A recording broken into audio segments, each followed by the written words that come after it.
for another deep dive with us? If you love to travel or just enjoy some good lost in translation stories, you're in for a treat today. Sounds fun. We're diving into a book called Welcome to Africa, The Culture Shock Begins, all about a European traveler named Brad and his first trip to Africa. Oh, boy. I can only imagine. Oh, it's full of those moments where you just have to shake your head and laugh. Culture shock can definitely be like that. A real eye-opener, sometimes a little too eye-opening. Right, so picture this. Brad gets off the plane at the Nairobi airport, and he's decked out. Decked out how? I'm talking full safari gear. No way, like head to toe. Head to toe, khaki shorts, a wide-brimmed hat. Did he have the binoculars too? Oh, he had the binocular. Like he's expecting to see a lion by the baggage claim. It's amazing how much those stereotypical images stick with us. It's true. It's like he stepped out of a movie. It's good to remember that Africa's so much more than just safaris. Absolutely. You've got bustling cities, incredible coastlines, tons of different cultures. Right. Like, do you know that Lagos is one of the fastest growing cities in the world? See, always learning something new. It's a huge continent. Okay, so back to Brad.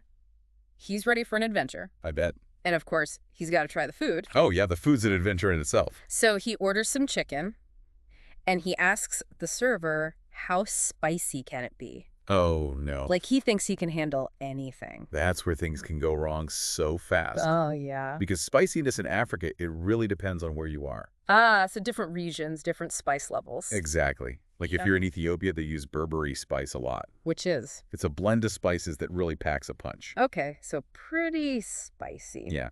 Then down in South Africa, there's peri-peri sauce. I've heard of that. Isn't that super hot, too? Oh, yeah, it's got a real kick to it. It's a whole world of flavors and heat. And poor Brad, he learns that the hard way. I can imagine. Like reaches for every glass of water, kind of spicy. It's a good reminder to be open to new things. Oh, definitely. But maybe start slow on the spice level. Exactly. A little humility can go a long way when you're trying new foods. So next, Brad decides to try out his language skills. Oh, does he now? He's got his language app, and he thinks he's got Swahili down pat. Oh, the confidence of a new language learner. It's great that he's trying. So he goes up to someone all proud and says, Jambo, habari yako. Well, that's a good start. But he gets the context all wrong. Uh-oh. How so? Ends up asking about the well-being of someone's cat. Oh, no. Instead of like a polite greeting, Instead of a polite greeting, it happens. it's a reminder that language is more than just words. It's all about the context. You can know the words but still get tripped up. It's true. And sometimes those mix-ups can make the best stories. Oh, for sure. Okay, ready for a wild ride? I think so. What do you have in mind? Let's talk about Matatus. Matatus. Yeah, Don't- like these minibuses. Super common in lots of African countries. Okay, I'm picturing a minibus.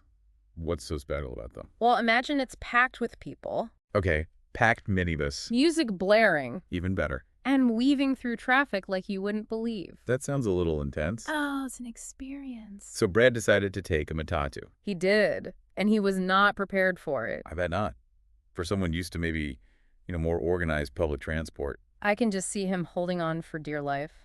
Meanwhile, the driver's probably just like, relax, this is Tuesday. That clash of expectations is so real for travelers. What's normal for one person can be a total shock for someone else. It's a good reminder that normal is relative. What might seem chaotic to you is just everyday life somewhere else. Makes you think, right? It does. So Brad survived the food and the language and the Matatus so far. What's next for him? Brad's adventures continue. Last time we left him getting a crash course in Matatu driving. If you thought that was wild, just wait till you hear about his trip to the local market. Oh, the markets. Now those are an experience. So picture this. It's a bustling scene. I'm picturing it. Lots of energy. So much energy, people everywhere, colorful fabrics, spices, you name it. And Brad's in the middle of it all? Oh yeah, he's got his guidebook, he's got some local currency. Ready to haggle? I bet he read the section on bargaining. He thinks he's a pro, but he's about to get a real lesson. It's an art form in a lot of cultures. It really is. And in many parts of Africa, markets are like social hubs. It's not just about buying and selling. That's so interesting. So the place where people connect. Exactly. It's part of the community. It makes you think about how different shopping can be around the world. Right. Like in some places, it's a quick in and out, but in others, it's a whole experience. So Brad's used to more of a grab-and-go kind of shopping. Probably. And now he's in this whirlwind of sights and sounds and bartering. I can only imagine. So how did he handle it? Well, he tried, I'm sure he did. But, but he might have gotten a lot carried away oh, what happened? in all the excitement. He accidentally bought a live chicken. Oh, A chicken. a live one. You're kidding. He was aiming for a souvenir and ended up with livestock. Pretty much. I think he was trying to get a wooden carving. Oh, no. That's a souvenir he won't soon forget. It's a good story, though. It really is. Did he at least get a good price on it? Who knows? But it's a perfect example of how things can get lost in translation. You think he knew what he was agreeing to? Probably not at first, but I bet he laughed about it later. Sometimes you just got to roll with it. It's all part of the experience. Exactly. Speaking of experiences, Brad's next stop takes him to a local dance night. Oh, I got to hear. What kind of music? Imagine drums, rhythmic beats, people moving together in sync. Okay, I'm getting the vibe. And Brad decided to join in. He wanted to immerse himself in the culture. Good for him. I Yeah. love that attitude. So was he a natural? Not exactly. So last time we left Brad trying to find his groove on the dance floor. I bet those dance moves were something else. Let's just say he's got more enthusiasm than rhythm. Well, hey, at least he's giving it a go. Right. That's what it's all about, stepping outside your comfort zone. Exactly. It's like with culture shock. It's not always comfortable. Definitely not. But it can be such a valuable experience. It forces you to re-examine things. I mean, we've all had those moments when we travel. Like, you suddenly realize your way of doing things isn't the only way. It's so true.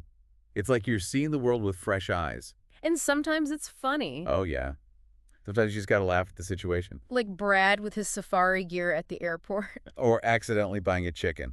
I bet those stories will get even funnier as he tells them over the years. Stories like that, they bring people together. You're right. It's like you're sharing a little piece of your experience. And it helps break down those stereotypes and barriers. Because at the end of the day, we're all just human. Trying to figure things out, making mistakes, having a laugh along the way. So as we wrap up our deep dive into Brad's African adventure, what have we learned?